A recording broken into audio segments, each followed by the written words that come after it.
Good evening, I'm Ankita Singh, and you're watching Channel 6 Network's 9 p.m. bulletin.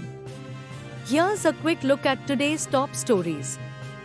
Sharad Pawar, leader of the Nationalist Congress Party, is working hard to maintain unity within the Maharashtra Vikas Aghadi coalition as tensions rise over the upcoming local elections. Pawar's leadership remains crucial in preserving the coalition's strength, even as Shiv Sena, UBT, announces plans to contest the local polls independently. Pawar has called for a meeting with the leaders of the three-party alliance to explore the possibility of a unified approach, though he emphasized that the focus has always been on national and state-level elections, not local governance.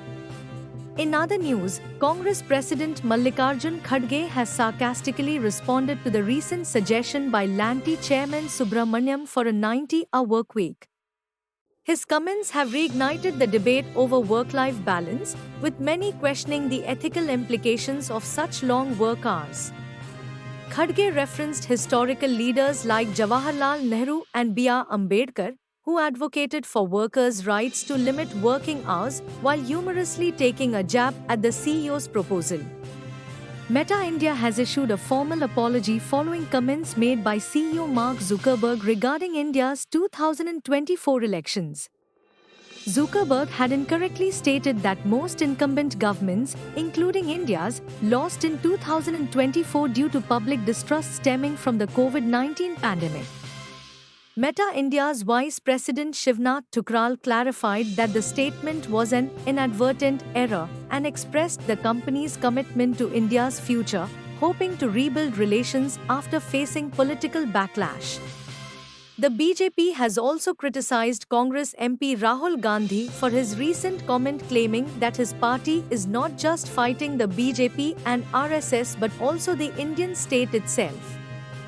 The statement has ignited a political storm, with the BJP calling for Gandhi to get his mental stability checked. The remarks have raised questions about Gandhi's stance on India's democratic values.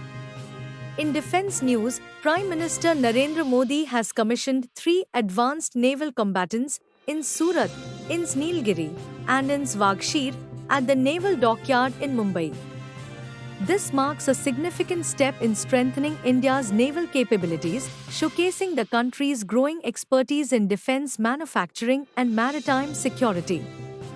In a move to address exploitation in the film industry, the All India Cine Workers Association has written to Prime Minister Modi, highlighting the harsh working conditions faced by workers, technicians, and artists. The letter urges the government to implement systemic reforms to protect those in the industry from unsafe environments and unfair labor practices. Turning to the ongoing tensions over TikTok, the popular app is preparing for a potential shutdown in the United States due to a federal ban. The future of TikTok in the US remains uncertain as the company faces mounting legal and geopolitical challenges surrounding data privacy and national security concerns. In Madhya Pradesh, a tragic incident unfolded when a 20-year-old woman, Tanu, was shot dead by her father and cousin just days before her scheduled wedding. The murder occurred in front of police officers who had been called in to mediate a family dispute. The case has raised concerns about forced marriages and the control exerted by families over young women. Finally, Congress has moved its headquarters to a new building at Kotla Road, marking a historic shift in the party's operations.